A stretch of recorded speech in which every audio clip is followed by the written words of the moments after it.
গল্প টি খাসা চ্যানেলে সুস্বাগতম।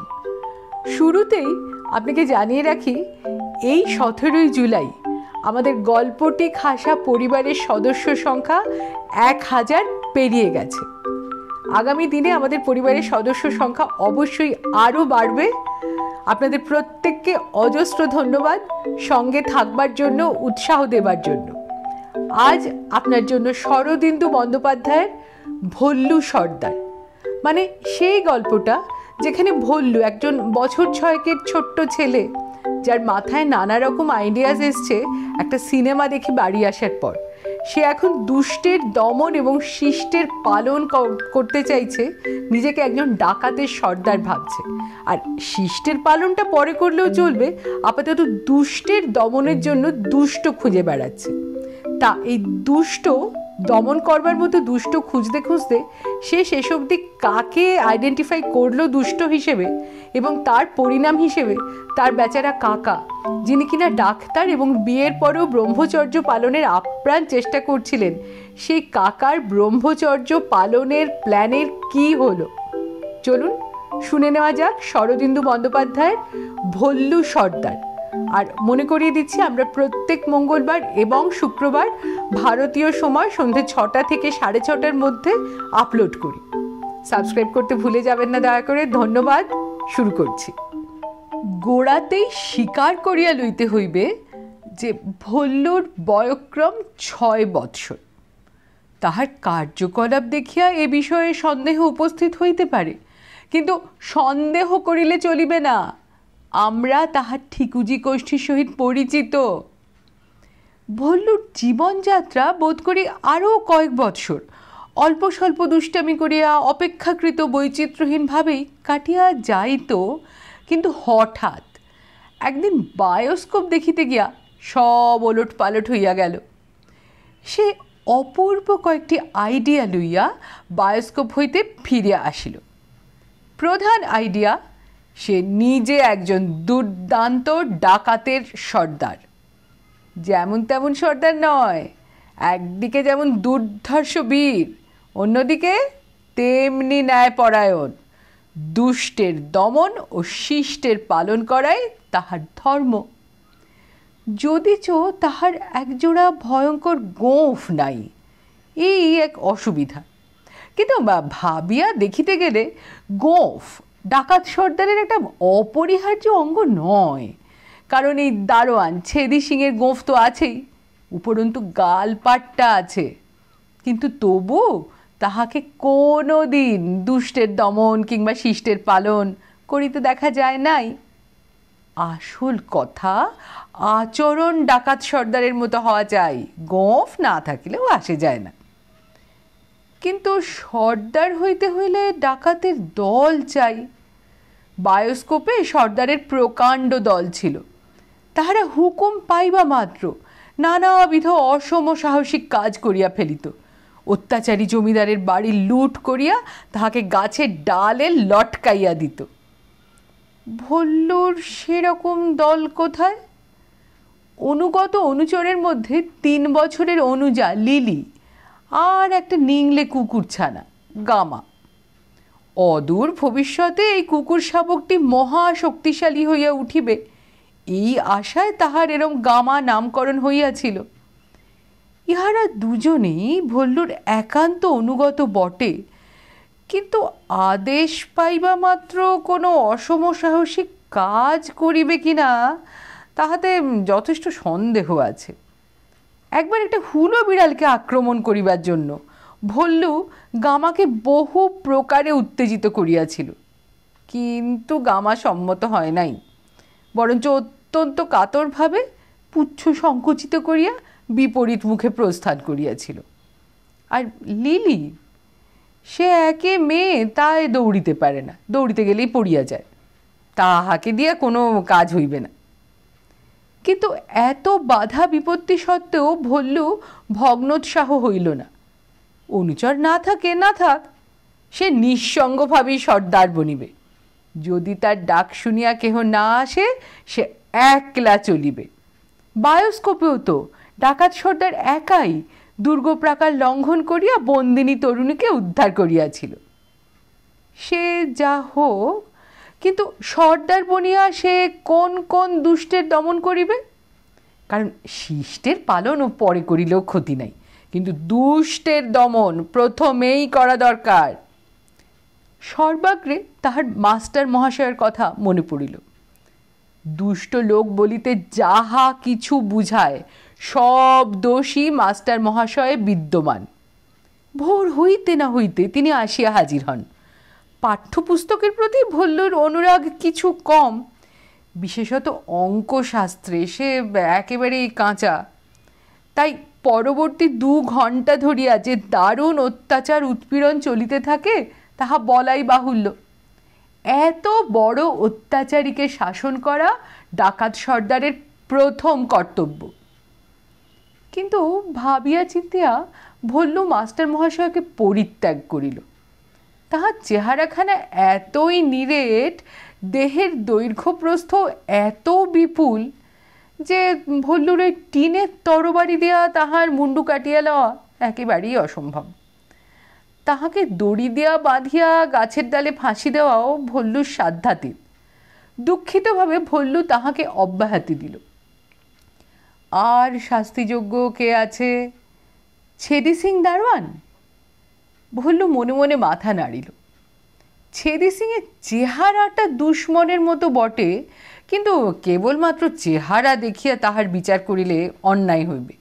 সে প্রায়ই পেয়ারা, কুল, কামরাঙা আহরণ করিয়া আনিয়া চুপি চুপি ভল্লুকে খাওয়ায়, মাঝে মাঝে কাঁধে চড়াইয়া বেড়াইতে লইয়া যায়। অধিকন্তু সন্ধ্যার সময় কোলের কাছে বসাইয়া অতি অদ্ভুত রোমাঞ্চকর কাহিনী বলে। শুনিতে শুনিতে তন্ময় হইয়া যাইতে হয়। না, ছেদি সিং দারোয়ানকে পাপিষ্ঠ দুষ্কৃতকারীর পর্যায়ে ফেলা যায় না। তবে আর কে আছে? বাবা। ভল্লু অনেকক্ষণ গালে হাত দিয়া চিন্তা করিল। অভাব পক্ষে বাবাকে পাপিষ্ঠ বলিয়া ধরা যাইতে পারে, কিন্তু প্রকৃত প্রস্তাবে বাবা লোকটি নেহাত মন্দ নয়। মারধর তিনি একেবারেই করেন না। নিজের লেখাপড়া লইয়াই সর্বদা ব্যস্ত থাকেন, যদিও অত লেখাপড়া করা পাপিষ্ঠের লক্ষণ কিনা তাহাও বিবেচনার বিষয়। উপরন্তু ভল্লুর মাতার সহিত তাহার বিশেষ সদ্ভাব আছে বলিয়া মনে হয়। প্রায়ই তাহাদের মধ্যে হাস্য পরিহাস ও অন্তরঙ্গের মতো কথাবার্তা হইয়া থাকে, ভল্লু তাহা লক্ষ্য করিয়াছে। আবার মাঝে মাঝে উভয়ের মধ্যে ঝগড়াও হয়। তখন ভল্লুর মা চোখে আঁচল দিয়া অস্পষ্ট ও ভগ্ন স্বরে কি বলিতে থাকেন, অধিকাংশ বোঝাই যায় না, এবং বাবাও মুখ ভারী করিয়া ধীরে ধীরে 2-1টা বাক্যবাণ প্রয়োগ করেন। মায়ের কান্না আরও বাড়িয়া যায়। তারপরে ঝগড়া থামিয়া গেলে বাবা নিভৃতে মাকে অনেক আদর ও খোসামত করিতেছেন, ইহাও ভল্লুর চক্ষু এড়ায় নাই। এরূপ ক্ষেত্রে কি করা যায়? ভল্লু বড় দ্বিধায় পড়িল। বাবাকে অন্তরের সহিত বদ লোক বলা চলে না, অথচ তাহাকে বাদ দিলে আর শাস্তি দেবার লোক কোথায়? তবে কি কেবলমাত্র দুষ্ট লোকের অভাবেই একজন ডাকাত সর্দারের জীবন ব্যর্থ হইয়া যাইবে? মুন্ড কাটিয়া ফেলিবার মতো লোকই যদি পৃথিবীতে না থাকে, তবে ডাকাত হইয়া লাভটা কি? শীতের দ্বীপ্রহরে চিলের কোঠায় একাকী বসিয়া ভল্লু এরূপ গভীর চিন্তায় মগ্ন ছিল। এখন সে ধীরে ধীরে উঠিল। এই নৈষ্কর্মের অবস্থা তাহার ভালো লাগিল না। একটা কিছু করিতে হইবে। যদি একান্তই পাষণ্ড লোক না পাওয়া যায়। ভল্লু দ্বিতলে অবতরণ করিল। কেহ কোথাও নাই, বাড়ি নিস্তব্ধ। মা বোধহয় লিলিকে ঘুম পাড়াইয়া নিজেও একটু শুইয়াছেন। ভল্লু মার ঘর অতিক্রম করিয়া চুপি চুপি কাকিমার ঘরে উঁকি মারিল। দেখিল কাকিমা পালঙ্কের উপর বুকের তলায় বালিশ দিয়া শুইয়া করতলে চিবুক রাখিয়া উদাস চক্ষে জানলার বাহিরে তাকাইয়া আছেন। এই ঘরটি কাকিমার শয়নকক্ষ বটে, কিন্তু ব্যাপার গতিকে ভল্লুরও শয়নকক্ষ হইয়া পড়িয়াছিল। পূর্বে ভল্লু নিজের মার কাছে শয়ন করিত। এই ঘরটা ছিল কাকার। মাস দেড়েক পূর্বে কাকার বিবাহ হইল। তারপর কি একটা গণ্ডগোল হইয়া গেল। ফলে কাকা নিজের ঘর ছাড়িয়া বাহিরের একটা ঘরে আশ্রয় লইলেন এবং নবপরিণীতা কাকিমা তাহার ঘর দখল করিলেন।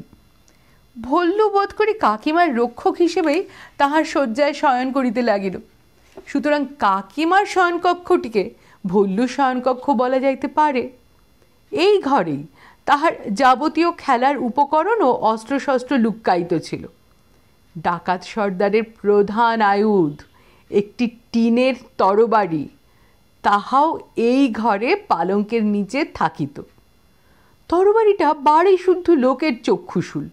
সকলেরই আশঙ্কা ভল্লু ওই তরবারি দিয়া কখন কাহার চোখে খোঁচা দিবে। তাই ভল্লু সেটাকে অতি সঙ্গোপনে পালঙ্কের নিচে কম্বল চাপা দিয়া লুকাইয়া রাখিয়াছিল। ভল্লু কিছুক্ষণ দ্বারের বাহিরে দাঁড়াইয়া রহিল, তারপর নিঃশব্দে পা টিপিয়া টিপিয়া প্রবেশ করিল। কাকিমার মাথার কাপড় খোলা, তাহার খোঁপায় সোনার শিকল বাঁধা কাঁটাগুলি ভল্লু দেখিতে পাইল।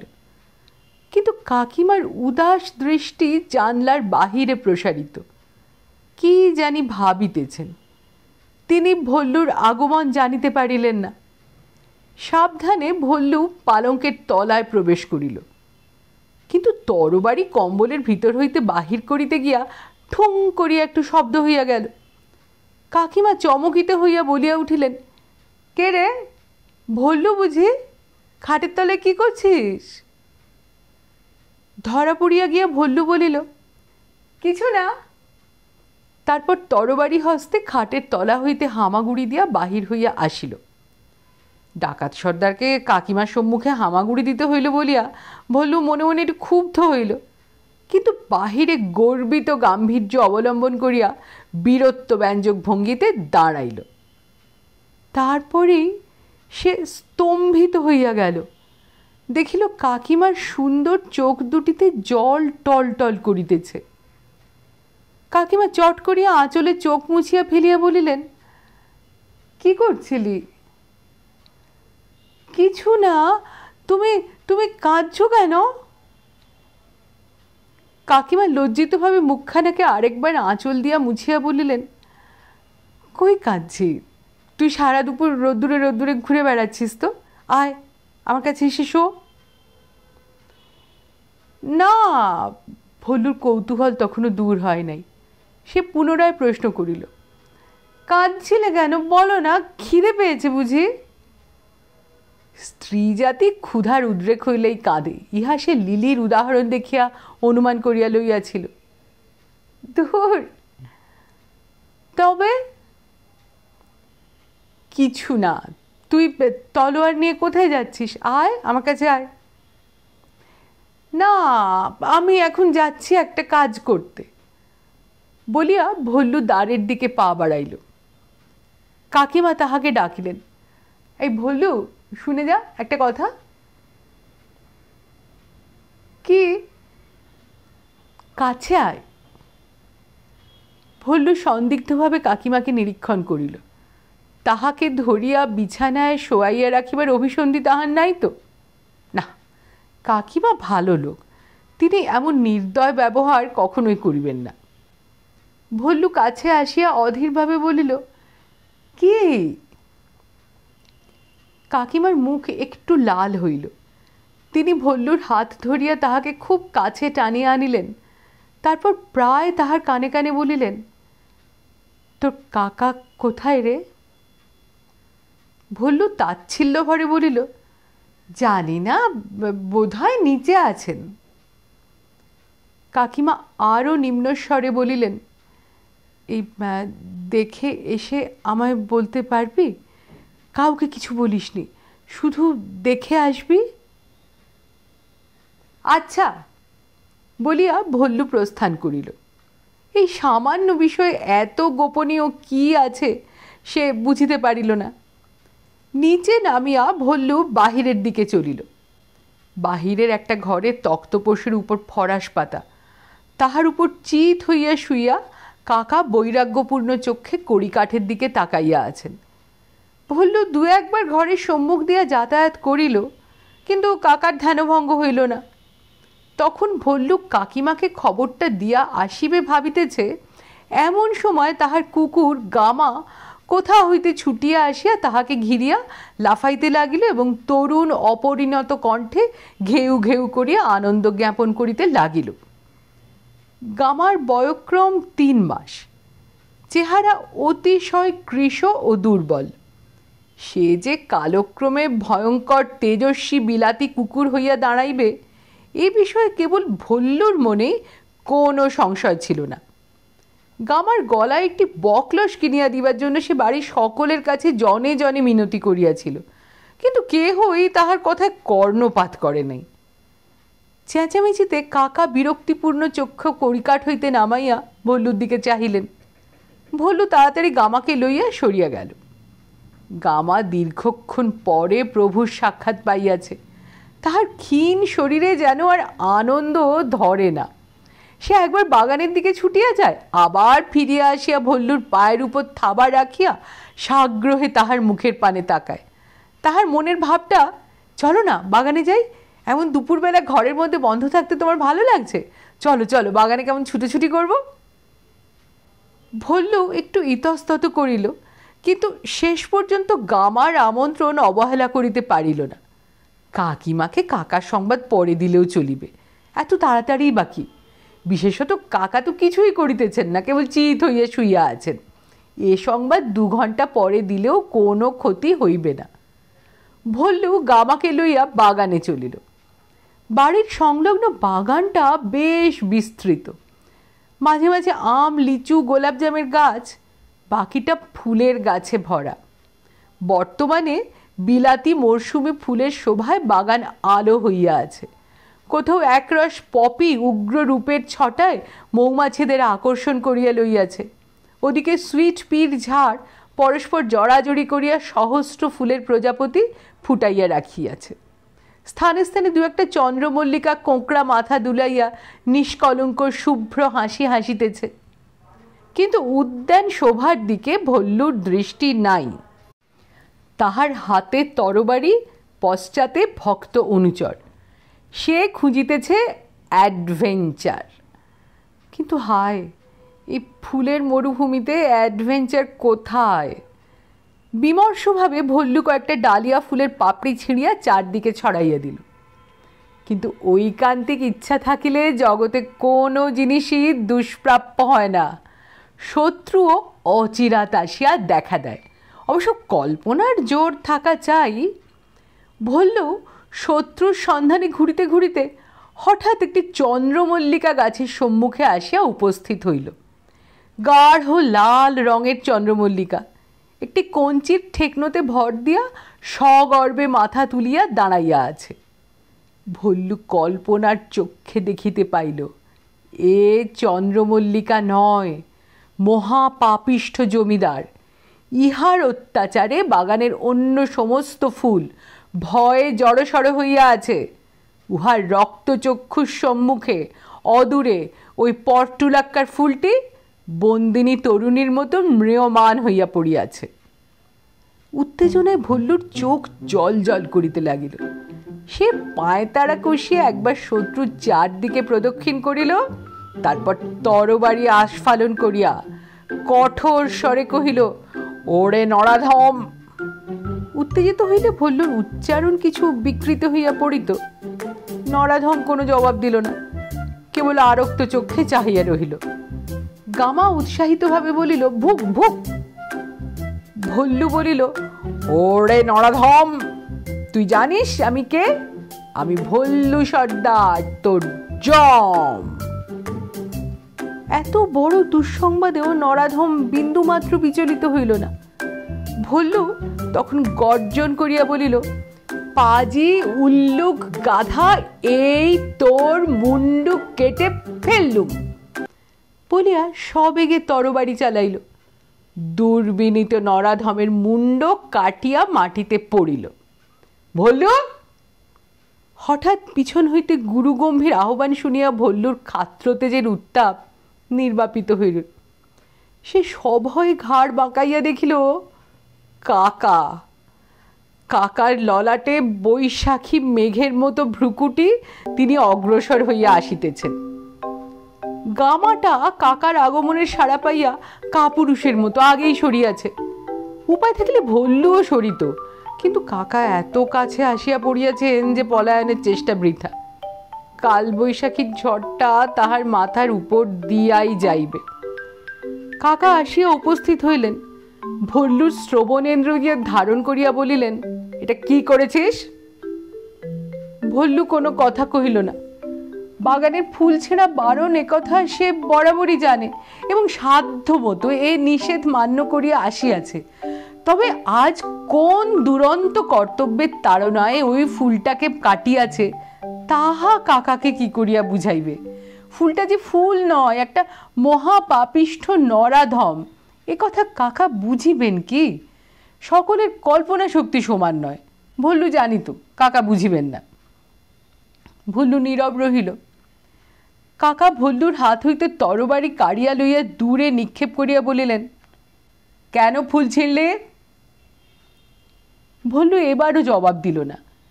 কাকা তখন তাহার কান ছাড়িয়া চুলের মুঠি ধরিলেন, সজোরে নাড়া দিয়া বলিলেন, পাজি উল্লুক গাধা, কতবার তোকে মানা করেছি বাগানের ফুলে হাত দিসনি, কেন ছিঁড়লি বল?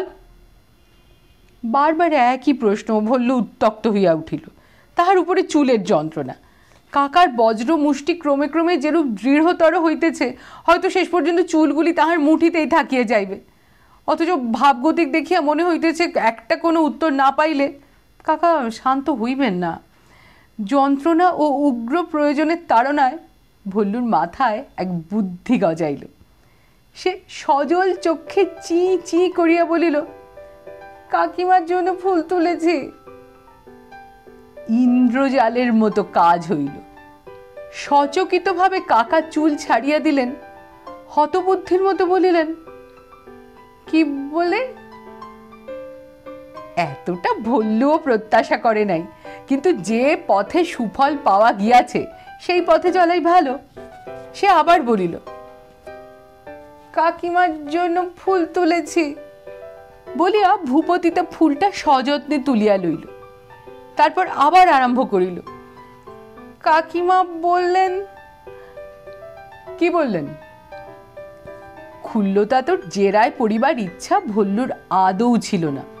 বিশেষত মোকাবিলায় মিথ্যা ধরা পড়িবার সম্ভাবনা যখন সম্পূর্ণ বিদ্যমান। বয়ঃপ্রাপ্ত লোকেদের একটা মহৎ দোষ, তারা প্রত্যেকটা কথা অক্ষরে অক্ষরে সত্যি না পাইলে চটিয়া যায়। কল্পনা বলে যে শক্তি মাথার মধ্যে আছে তাহার সদ্ব্যবহার করিতে চায় না। ভল্লু কাকার প্রশ্নটা এড়াইয়া গিয়া বলিল, কাকিমা বড্ড ফুল ভালোবাসেন, রোজ খোঁপায় 3-5টা ফুল পড়েন। ক্ষুল্লতা তো অবাক হইয়া দাঁড়াইয়া রহিলেন, আর বিলম্ব করা অনুচিত বুঝিয়া ভল্লু প্রস্থানোদ্যত হইল। কাকা ডাকিলেন, এই ভল্লু শোন। ভল্লু খানিক দূরে চলিয়া গিয়াছিল।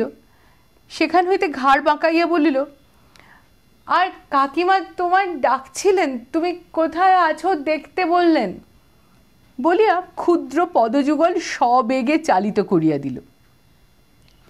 বাগানের নৈঋত কোণে একটা বড় আম গাছের নিম্নতম শাখায় ভল্লুর স্থায়ী আড্ডা ছিল। স্থূল শাখাটি ভূমির সমান্তরালে কাণ্ড হইতে বাহির হইয়া গিয়াছিল। তাহার ডগার দিকে বসিয়া দোল দিলে শাখাটি বেশ দুলিত। এই শাখার ঘন পল্লবিত ডগায় বসিয়া একটা বড় রকম দোল দিয়া ভল্লু ভাবিতে আরম্ভ করিল। গামা এতক্ষণ নিরুদ্দেশ ছিল, এখন যেন কিছুই হয় নাই, এমনিভাবে ল্যাজ নাড়িতে নাড়িতে গাছের তলায় আসিয়া বসিল। ভল্লু একবার ভর্ৎসনাপূর্ণ চক্ষে তাহার পানে তাকাইল। অনুচরের ভীরুতা তাহার মর্মে দারুণ আঘাত করিয়াছিল। তারপর পুনরায় সে ভাবিতে আরম্ভ করিল। প্রদীপের নিচেই অন্ধকার। দুষ্টের দমন ব্রত গ্রহণ করিয়া ভল্লু চারিদিকে দুষ্ট অন্বেষণ করিয়া বেড়াইতেছে, অথচ দুষ্ট, অত্যাচারী, দুর্বৃত্ত বলিতে যাহা কিছু বুঝায় তাহার মূর্তিমান বিগ্রহ ভল্লুর সম্মুখেই হাজির রহিয়াছে। এতক্ষণ এটা সে দেখিতে পায় নাই কেন?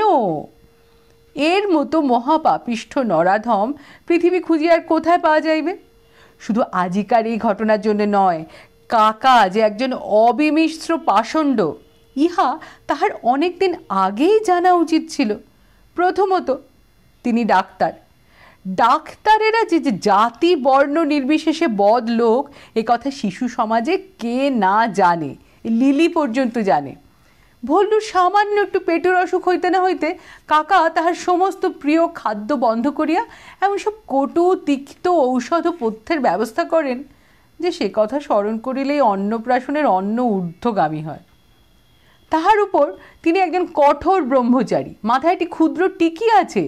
ভোর 5টা বাজিতে না বাজিতে তিনি শয্যা ত্যাগ করিয়া স্নান করেন, তারপর ঠাকুর ঘরে ঢুকিয়া এমন ঘোর রবে কাঁসর ঘণ্টা বাজাইতে আরম্ভ করেন যে পাড়ার ত্রিসীমানার মধ্যে আর কাহারও ঘুমাইবার উপায় থাকে না।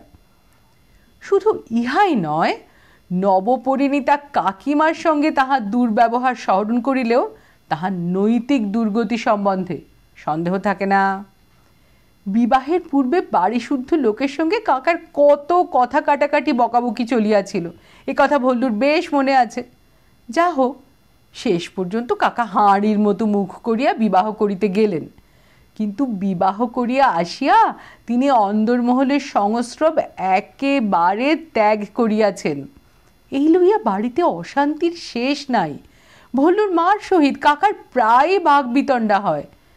কাকা বায়োস্কোপের দুষ্ট জমিদারের মতো হাসিয়া বলেন, আমি তো আগেই বলে দিয়েছিলাম।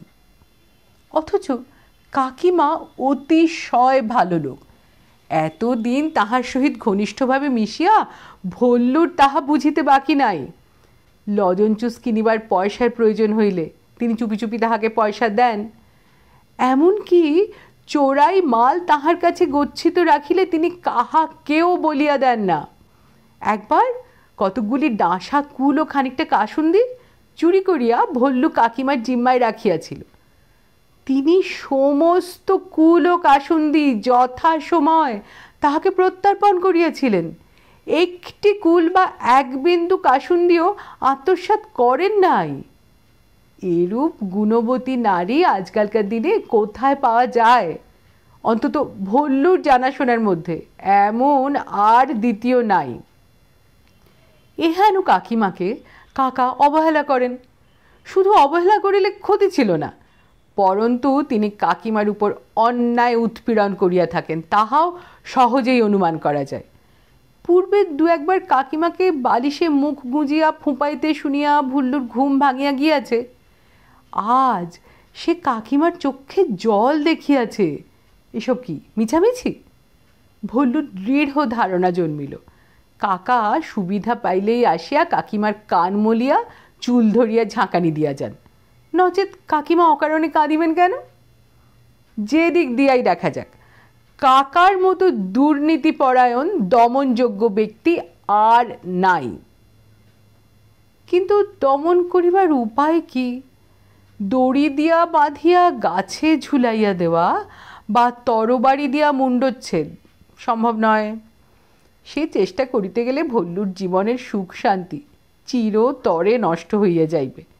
ক্রুদ্ধ কাকা হয়তো ভল্লুকে চিরজীবন ধরিয়া ভাত ডালের পরিবর্তে গাঁদালের ঝোল আর বোতলের তিক্ত ঔষধ খাওয়াইবার ব্যবস্থা করিয়া দিবেন। সুতরাং তাহাতে কাজ নাই। ভল্লু দীর্ঘকাল বদনমণ্ডল কুঞ্চিত করিয়া চিন্তা করিল, কিন্তু কাকাকে জব্দ করিবার কোনো সহজ পন্থাই আবিষ্কৃত হইল না। তখন সে শাখা হইতে নামিয়া চিন্তাকুল চিত্তে ধীরে ধীরে বাড়ির দিকে চলিল। গামা এতক্ষণ বৃক্ষতলে লম্বমান হইয়া নিদ্রার সুখ উপভোগ করিতেছিল। এখন উঠিয়া ডন ফেলার ভঙ্গিতে আলস্য ভাঙিয়া প্রভুর অনুগামী হইল। চন্দ্রমল্লিকা ফুলটি এতক্ষণ ভল্লুর হাতেই ছিল। অন্যমনস্কভাবে সে তাহার গোটা কতক পাপড়ি ছিঁড়িয়া ফেলিয়াছিল, কিন্তু তবু ফুলের সৌষ্ঠব একেবারে নষ্ট হইয়া যায় নাই। বাড়িতে পৌঁছিয়া ভল্লু কিছুক্ষণ বিরাগপূর্ণ নেত্রে সেই ফুলটির দিকে তাকাইয়া রহিল। তারপর অনিচ্ছা ভরে কাকিমার ঘরের উদ্দেশ্যে চলিল। বাড়ি তখনও নিঃশব্দ, বিশ্রামকারীরা বিশ্রাম করিতেছে। কাকিমার দরজার নিকট পর্যন্ত পৌঁছিয়া ভল্লু থমকিয়া দাঁড়িয়া পড়িল। কাকার কণ্ঠস্বর। কাকা চাপা অথচ উদাস স্বরে কথা কহিতেছেন। ভল্লু দরজার বাহিরের দেয়ালের সঙ্গে একেবারে সাঁটিয়া গিয়া শুনিতে লাগিল। কাকা বলিতেছেন, সংসারে আমার রুচি নেই, আমি একলা থাকতে চাই। ছেলেবেলা থেকেই আমার প্রতিজ্ঞা স্ত্রীলোকের সংসর্গে আসব না, কারণ দেখেছি যারা স্ত্রীর প্রলোভনে পড়ে সংসারে জড়িয়েছে তাদের দ্বারা আর কোনো বড় কাজ হয় না। কাকা নীরব হইলেন। কিছুক্ষণ পরে কাকিমার অশ্রুরুদ্ধ অস্পষ্ট কণ্ঠ শোনা গেল, তবে বিয়ে করেছিলে কেন? দাদা আর বৌদির কথা এড়াতে পারলুম না, তাই বিয়ে করতে হয়েছে। তাদের সঙ্গে এই শর্ত হয়েছিল যে বিয়ে করেই আমি খালাস, তারপর আমার আর কোনো দায়িত্ব থাকবে না। কিন্তু এখন দেখছি তারা আমায় ঠকিয়েছেন। শর্তের কথা তাদের মনে নেই, কিন্তু সে যাক। একটা কথা তোমায় বলে দিই, মনে রেখো, আমার কাছে তোমার কোনো দিন কিছুর প্রয়োজন হবে না, সুতরাং আমাকে ডাকাডাকি করে মিছে উত্ত্যক্ত করো না। আমি তো তোমাকে ডাকিনি। ভল্লু দেখিল তাহার স্থান ত্যাগ করিবার সময় উপস্থিত। সে ধীরে ধীরে নিচে চলিল। তাহার সামান্য একটা কথার সূত্র ধরিয়া কাকা কাকিমাকে বকিতেছেন। এখনই হয়তো সাক্ষী দিবার জন্য তাহার তলব পড়িবে। কাকার মতো দুর্জনের নিকট হইতে দূরে থাকাই নিরাপদ। সিঁড়ি দিয়া নামিতে নামিতে ভল্লু শুনিতে পাইল তাহার মা নিজের ঘর হইতে বাহির হইয়া কাকাকে উদ্দেশ্য করিয়া বিস্ময়োৎফুল্ল স্বরে বলিতেছেন, ও মা, এ কি সন্ন্যাসী ঠাকুর একেবারে বউয়ের ঘরে ঢুকে পড়েছে যে। নিচে নামিয়া ভল্লু দেখিল বাড়ির ঝি বামা ভীষণ চেঁচামেচি শুরু করিয়া দিয়াছে, আর এক গাছে ঝাঁটা লইয়া গামাকে চারিদিকে খুঁজিয়া বেড়াইতেছে। তাহার কথা হইতে ভল্লু বুঝিল যে বামা ভাঁড়ার ঘরের দাওয়ায় শীতের রৌদ্রে শুইয়া হাঁ করিয়া ঘুমাইতেছিল। গামা কুকুর গিয়া সস্নেহে তাহার মুখগহ্বরের অভ্যন্তরে জিহবা প্রবিষ্ট করাইয়া তাহার আলজিভ চাটিয়া দিয়াছে। বামা ঝি গামার উদ্দেশ্যে যেসব বিশেষণ নিক্ষেপ করিতেছে তাহা শুনিলে কুকুরেরও কর্ণেন্দ্রিয় লাল হইয়া উঠে। ভল্লু নিঃশব্দে গামাকে খুঁজিতে আরম্ভ করিল। বামার আলজিভ চাটিয়া লওয়া গামার অন্যায় হইয়াছে, তাহাতে সন্দেহ নেই, কিন্তু তবু সব দোষ কি গামার? বামা হাঁ করিয়া ঘুমায় কেন? আর গামার গলায় একটা বকলস থাকিলে তো এমন ব্যাপার ঘটিতে পারিত না। গামাকে তখন স্বচ্ছন্দে বাঁধিয়া রাখা চলিত। দোষ গামার নয়, দোষ বাড়ির লোকের। তাহারা একটা বকলস কিনিয়া দেয় নাই কেন? খুঁজিতে খুঁজিতে বাহিরের ঘরে কাকার তক্তপোষের তলায় ভল্লু গামাকে আবিষ্কার করিল। গামা নিদ্রার ভান করিয়া এক চক্ষু ঈষৎ খুলিয়া মিটিমিটি চাহিতেছিল। ভল্লুকে দেখিয়া বাহির হইয়া আসিল। ভল্লু গামার কান মলিয়া দিয়া চাপা তর্জনে বলিল, পাজি কোথাকার, বামার মুখ তুই এঁটো করে দিয়েছিস কেন? গামা বিনীতভাবে ল্যাজ নাড়িয়া অপরাধ স্বীকার করিল। ভল্লু বলিল, মজা দেখাচ্ছি, দাঁড়াও, এবার থেকে তোমায় বেঁধে রাখব। গামা পুচ্ছ স্পন্দনে কাতরতা জ্ঞাপন করিল। ভল্লু কিন্তু শাসনে কঠোর। খানিকটা ছেঁড়া কাপড়ের পাড় সে অন্য প্রয়োজনে সংগ্রহ করিয়াছিল, এখন তাহা পকেট হইতে বাহির করিল। সেটা গামার গলায় বাঁধিতে যাইবে এমন সময় হঠাৎ কাকার শয্যার উপর বালিশের পাশে একটা জিনিস দেখিয়া তাহার চক্ষু পলকহীন হইয়া গেল। কাকার হাত ঘড়িটা রহিয়াছে, ঘড়িতে চামড়ার বকলস। ব্যান্ড শুদ্ধ রিস্টওয়াচ সে পূর্বে দেখে নাই এমন নয়, বহুবার দেখিয়াছে, কিন্তু এখন তাহার মুগ্ধ নেত্র ওই জিনিসটার উপর নিশ্চল হইয়া রহিল। এক পা করিয়া অগ্রসর হইয়া সন্তর্পণে ভল্লু সোনার ঘড়িটা হাতে তুলিয়া লইল। তারপর ঘড়ি হইতে বকলস পৃথক করিবার চেষ্টা করিল, কিন্তু কৃতকার্য হইল না। তখন ভল্লু একবার দরজার দিকে তাকাইয়া ঘড়ি শুদ্ধ বকলস গামার গলায় পরাইয়া দিল। দিব্য মানাইয়াছে। ঘড়িটি গামার লোমে ঢাকা পড়িয়া গিয়াছে, দেখা যায় না।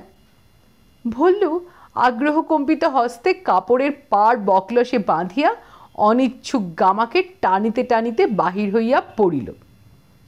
কাকা তখনও ফেরেন নাই, বোধ হয় মার সঙ্গে তর্ক করিতেছেন। এই অবসরে ভল্লু বাগান অতিক্রম করিয়া রাস্তায় গিয়া পড়িল। ভল্লু যখন বেড়াইয়া বাড়ি ফিরিল তখন সন্ধ্যা উত্তীর্ণ হইয়া গিয়াছে। ভ্রমণের ফলে বিলক্ষণ ক্ষুধার উদ্রেক হইয়াছিল। ভল্লু গামাকে একটি নিভৃত স্থানে বাঁধিয়া রাখিয়া বাড়ির ভিতরে প্রবেশ করিল। বাড়িতে ঢুকিতেই মাংস রান্নার সুগন্ধ তাহার নাসার রন্ধ্রে প্রবেশ করিল। সে শটান রান্নাঘরে গিয়া বলিল, মা, খিদে পেয়েছে বলিয়া একটা পিঁড়ি পাতিয়া বসিয়া গেল। মা মাংস ও রুটি তাহার সম্মুখে ধরিয়া দিলেন। নিবিষ্ট মনে আহার করিতে করিতে ভল্লু শুনিতে পাইল বাড়িতে একটা কিছু গণ্ডগোল চলিতেছে। সে উৎকর্ণ হইয়া শুনিল, কাকা চাকরদের ধমকাইতেছেন। একবার সোনার ঘড়ি কথাটা শোনা গেল। ভল্লুর বুকের ভিতর ছ্যাঁত করিয়া উঠিল। তারপরই বামাঝি রান্নাঘরের দ্বারের কাছে আসিয়া উপু হইয়া বসিল, ভারী গলায় বলিল, ওই দারোয়ান ডাক্তার কাজ বড় মা, বলে দিলুম, দেখে নিও। ও ছাড়া এত বুকের পাটা আর কারুর নয়। কি অনাছিষ্টি কাণ্ড মা! ছোট দাদাবাবুর বিছানার ওপর থেকে সোনার ঘড়ি চুরি! আমি তো বারবারই মারাইনি, সবাই জানে।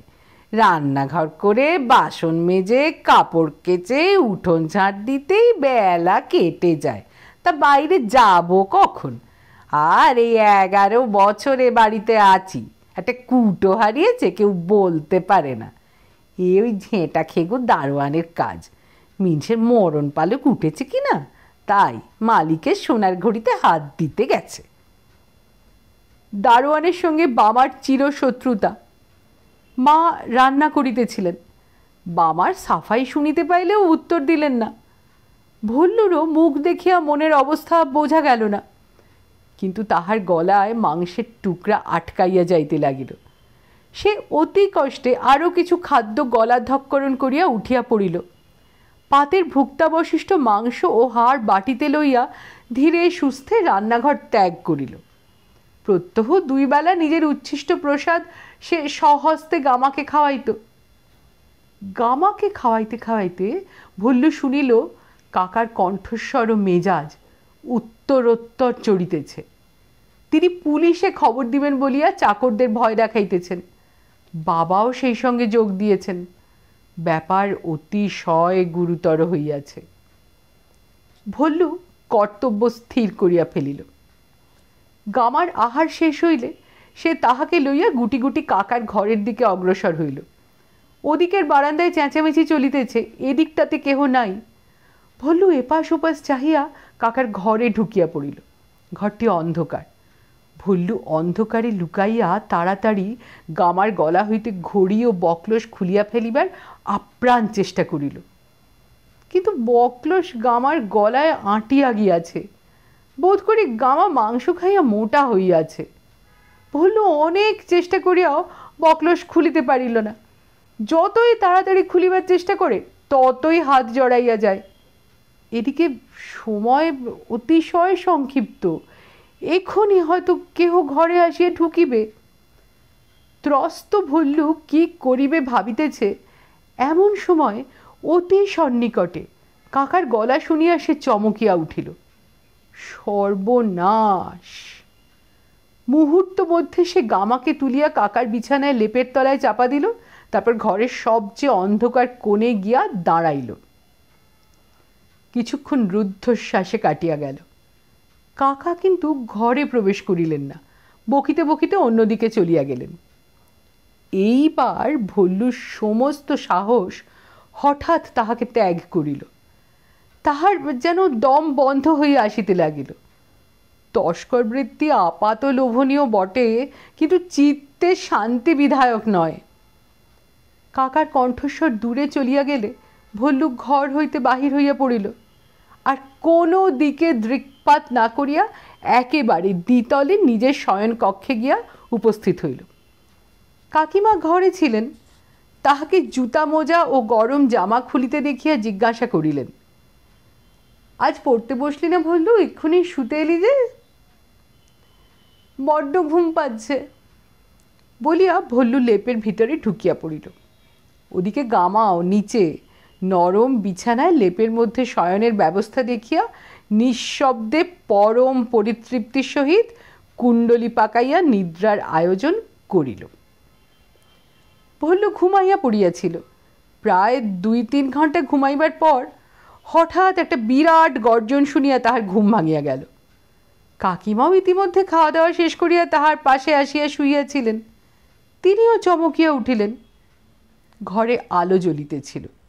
ভল্লু চোখ মেলিয়া দেখিল কাকার রুদ্রমূর্তি ঠিক খাটের পাশেই দাঁড়াইয়া আছে, হাতে মোটা একটা লাঠি। ভল্লু প্রথমটা কিছু বুঝিতে পারিল না, তারপর তাহার সব কথা মনে পড়িয়া গেল। কাকা দন্ত ঘর্ষণ করিয়া বলিলেন, ভুলো, বেরিয়ে আয়, শিগগির লেপ থেকে বেরিয়ে আয়, আজ তোকে। ভল্লুর মুন্ড এতক্ষণ লেপের বাহিরে ছিল, এখন তাহা ভিতরে অদৃশ্য হইয়া গেল। সে কাকিমার বুকের কাছ ঘেঁষিয়া শুইল। এদিকে রাত্রি তখন মাত্র 10টা। ভল্লুর মা বাবা শয়ন করিতে গেলেও নিদ্রা যান নাই। তাহারা চেঁচামেচি শুনিয়া তাড়াতাড়ি বাহির হইয়া আসিলেন। মা ঘরে ঢুকিয়া জিজ্ঞাসা করিলেন, কি হয়েছে ঠাকুরপো? হয়েছে আমার মাথা। ভুলো, বেরিয়ে আয়, বেরিয়ে আয় বলছি। মা শঙ্কিত হইয়া বলিলেন, কি করেছে ভল্লু? কাকা ক্রোধে হস্তদ্বয়ে আস্ফালন করিয়া বলিলেন, কি করেছে? ওরে হতভাগা কুকুরটাকে আমার বিছানায় শুইয়ে রেখেছিল। শুতে গিয়ে দেখি লক্ষ্মী ছাড়া পেট রোগা কুকুর লেপ বিছানা সর্বনাশ করে রেখেছে, বমি করে সব ভাসিয়ে দিয়েছে। শুনিয়া ভল্লুর মাথার চুল পর্যন্ত কণ্টকিত হইয়া উঠিল। সে কাকিমার বুকের মধ্যে মাথা গুঁজিয়া একেবারে নিষ্পন্দ হইয়া রহিল। কাকিমার শরীরটা এই সময় একবার সজোরে নড়িয়া উঠিল, যেন তিনি হাসি চাপিবার চেষ্টা করিতেছেন। কিন্তু এরকম ভয়ঙ্কর ব্যাপারে হাসিবার কি আছে তাহা ভল্লু ভাবিয়া পাইল না। গুরু ভোজনের ফলে গামা যে এমন বিদঘুটে কাণ্ড করিয়া বসিবে তাহা ভল্লু দুঃস্বপ্নেও কল্পনা করে নাই। কাকা পূর্ববৎ বলিতে লাগিলেন। শুধু কি তাই, কুকুরটাকে ঘাড় ধরে তুলতে গিয়ে দেখি তিনি আমার রিস্ট ওয়াচ গলায় পড়ে বসে আছেন। ঘরের বাহিরে বাবা হো হো করিয়া হাসিয়া উঠিলেন। মার কলকণ্ঠ সেই সঙ্গে যোগ দিল। লেপের মধ্যে কাকিমার সর্বশরীর চাপা হাসির আবেগে ফুলিয়া ফুলিয়া দুলিয়া দুলিয়া উঠিতে লাগিল। কাকা বলিলেন, তোমাদের হাসি পাচ্ছে? ওই ঘড়ির জন্য চাকরগুলোকে শুধু মারতে বাকি রেখেছি। ভাগ্যে পুলিশে খবর দেওয়া হয়নি, নয়তো কেলেঙ্কারির এক শেষ হতো। পুলিশ এসে দেখতো কুকুরের গলায় ঘড়ি বাঁধা রয়েছে। না, এসব হাসির কথা নয়, এই ভুলোটার বজ্জাতি বন্ধ করা দরকার। মা হাসিতে হাসিতে বলিলেন, তা বেশ তো, কাল সকালে ওকে শাসন করো। কাকা বলিলেন, না বৌদি, সে হবে না, তুমি ওকে এখনই লেপের ভেতর থেকে বের করে আনো। মা মুখে আঁচল চাপা দিলেন, তারপরে বলিলেন, কেন, তুমিই আনো না?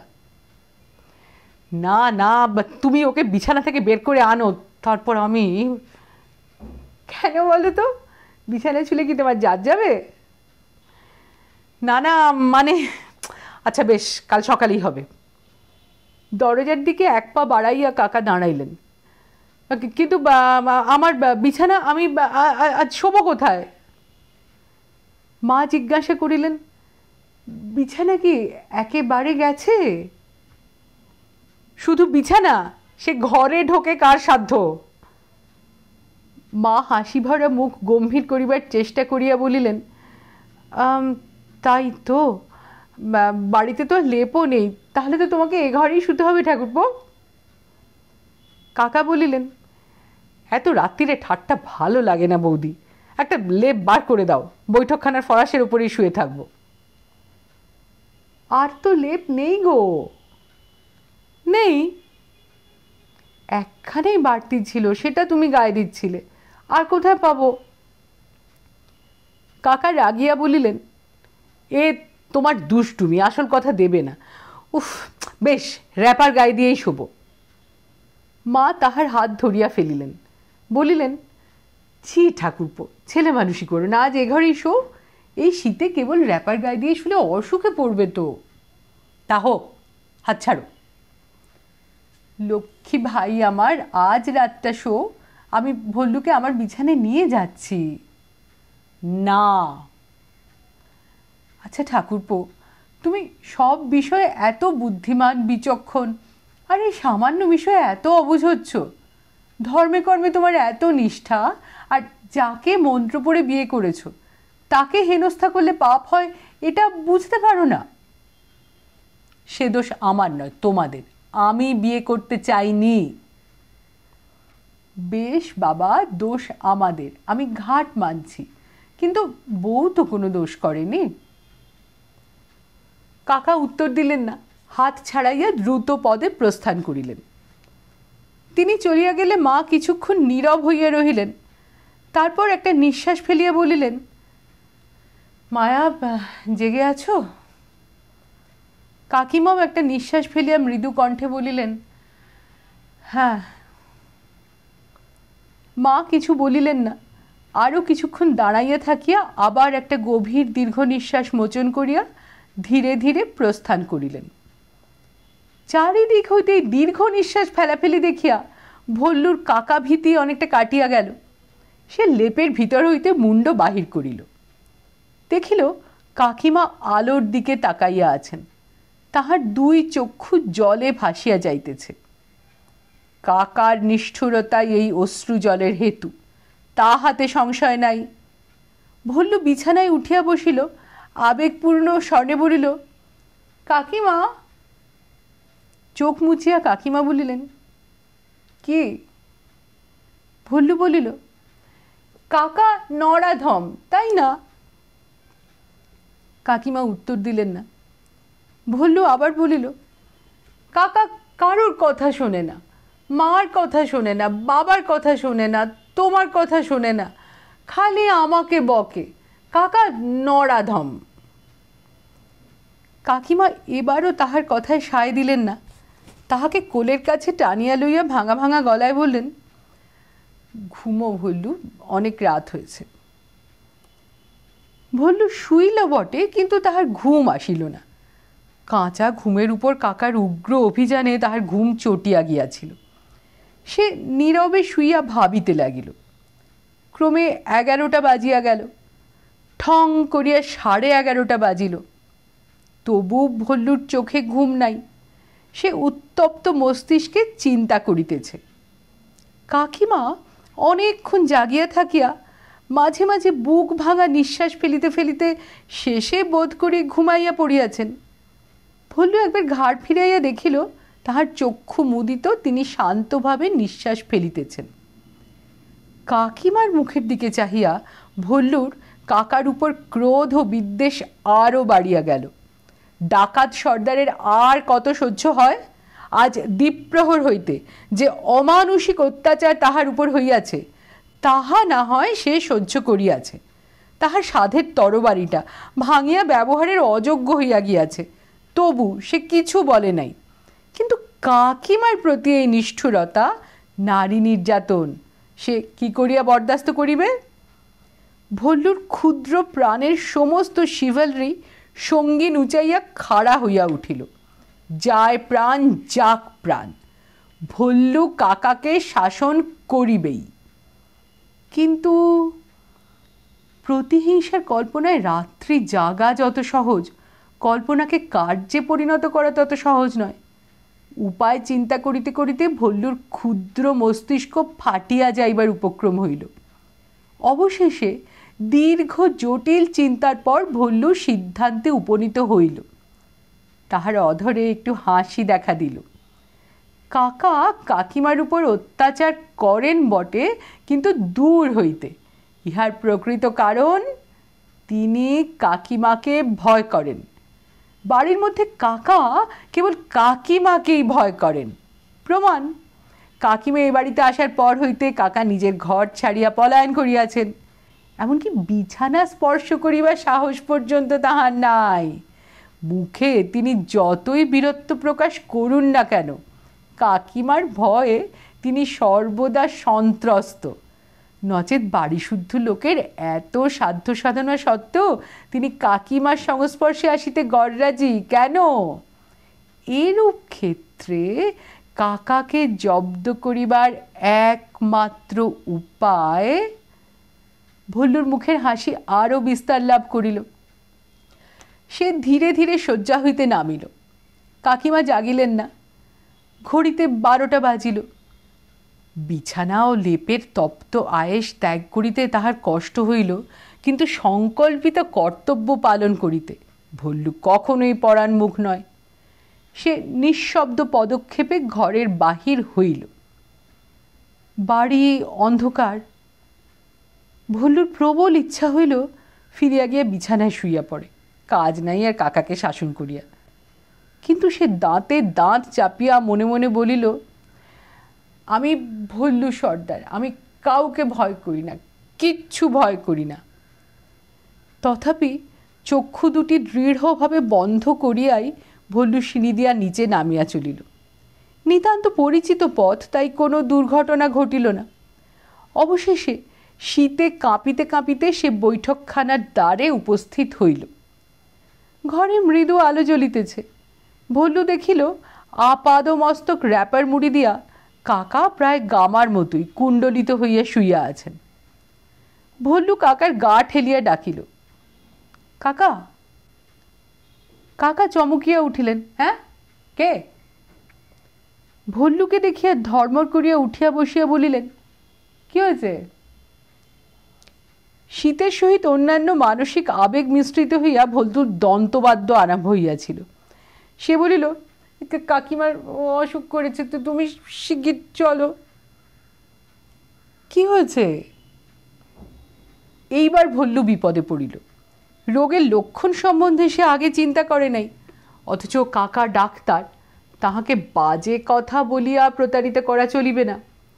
পূর্বে কয়েকবার কাল্পনিক রোগের উল্লেখ করিয়া ভল্লু ধরা পড়িয়া গিয়াছে। হঠাৎ তাহার একটা রোগের কথা মনে পড়িয়া গেল। কয়েক মাস আগে লিলির হইয়াছিল। লিলির যে রোগ হইয়াছিল তাহা কাকিমার হইতে বাধা নাই, উভয়ে যেহেতু মহিলা। ভল্লু ঢোক গিলিয়া বলিল, দাঁত কিরমির করছেন। দাঁত কিরমির করছে? হিস্টিরিয়া নাকি? এত রাত্রে বিচিত্র নয়, আজ রাত্রে এসব বকাবকির পর হয়তো। কাকা জিজ্ঞাসা করিলেন, হ্যাঁ রে, আর কি করছে? আর কিছু না, শুয়ে আছেন। হিস্টিরিয়াই বটে। কাকা একটু দ্বিধা করিলেন, কিন্তু অনুতপ্ত মানুষের কাছে কঠোর ব্রহ্মচারীর পরাজয় হইল। তিনি আলমারি হইতে একটা বেঁটে সবুজ রঙের শিশি লইয়া সংক্ষেপে বলিলেন, চল। ভল্লুর বুকের ভিতর ধড়াস ধড়াস করিতে লাগিল। কঠিন ও বিপজ্জনক কার্য ফলনোন্মুখ হইলে ওইরূপ সকলেরই হয়। সে নিঃশব্দে কাকার অনুসরণ করিল। কাকা উপরে উঠিয়া ঘরের দ্বারের সম্মুখে একবার দাঁড়াইলেন, তারপর ভিতরে প্রবেশ করিলেন। খাটের পাশে দাঁড়াইয়া রোগিণীর অনাবৃত মুখের দিকে চাহিতেই একটা অজ্ঞাতপূর্ব মধুর অনুভূতি তাহার সর্বাঙ্গের উপর দিয়া বহিয়া গেল। কিন্তু তিনি তখনই মনকে যথোচিত কঠিন করিয়া হস্তস্থ শিশির মুখ খুলিয়া রোগিণীর নাকের সম্মুখে ধরিলেন। কাকিমা শিহরিয়া জাগিয়া উঠিলেন। ঠিক এই সময় দ্বারের কাছে খুট করিয়া শব্দ হইল। কাকা ঘাড় ফিরাইয়া দেখিলেন দ্বার বন্ধ, ভল্লু ঘরে নাই। তিনি এক লাফে গিয়া দরজায় টান মারিলেন। দরজা খুলিল না, বাহির হইতে শিকল লাগানো। কাকা চাপা গর্জনে বলিলেন, আই ভল্লু, শিগগির দরজা খোল, পাজি, নইলে খুন করবো তোকে, ভল্লু। কিন্তু ভল্লু তখন পাশের ঘরে গিয়ে বাবার লেপের মধ্যে ঢুকিয়া পড়িয়াছে। পরদিন ভোর হইতে না হইতে ভল্লুর ঘুম ভাঙিল। মা বাবা তখনও সুপ্ত। ভল্লু চুপি চুপি উঠিয়া বাহিরে আসিল। কাকিমার দরজা তেমনি, বাহির হইতে শিকল লাগানো, অর্থাৎ কাকা সারা রাত্রি বাহির হইতে পারেন নাই। বিজয় গর্বে ভল্লু সর্দারের মুখ উৎফুল্ল হইয়া উঠিল। সে নিজ মনে একবার নাচিয়া লইল। ভবিষ্যতে তাহার ভাগ্যে যাহা আছে তাহা তো আছেই, তাই বলিয়া বর্তমানের বিজয়োল্লাস তো আর দমন করিয়া রাখা যায় না। কিন্তু কাকা কিরূপ নির্যাতন ভোগ করিতেছেন তাহার স্বচক্ষে দেখিবার লোভ সে সম্বরণ করিতে পারিল না। জানলায় একটি ক্ষুদ্র ছিদ্র ছিল, ভল্লু তাহাতে চোখ লাগাইয়া উঁকি মারিল। যাহা দেখিল তাহাতে স্তম্ভিত বিস্ময়ে চক্ষু চক্রাকার করিয়া ভল্লু সরিয়া আসিল। তারপর দৌড়িতে দৌড়িতে মার ঘরে ফিরিয়া গেল। ঘুমন্ত মাকে নাড়া দিয়া জাগাইতে জাগাইতে উত্তেজনা সংহত কণ্ঠে বলিল, মা মা, কাকা কাকিমাকে 3-5টা চুমু খাচ্ছেন। গল্পটা এখানেই শেষ। বেচারা কাকা ঘর থেকে বেরিয়ে ভল্লুকে কি কি বলেছিলেন সেটা শরদিন্দু লিখে রেখে যাননি, ওটা বরং আমরা নিজেরাই মনে মনে ভেবে নিচ্ছি। খুব শিগগিরই আবার আসছি অন্য গল্প নিয়ে, সঙ্গে থাকবেন। ধন্যবাদ।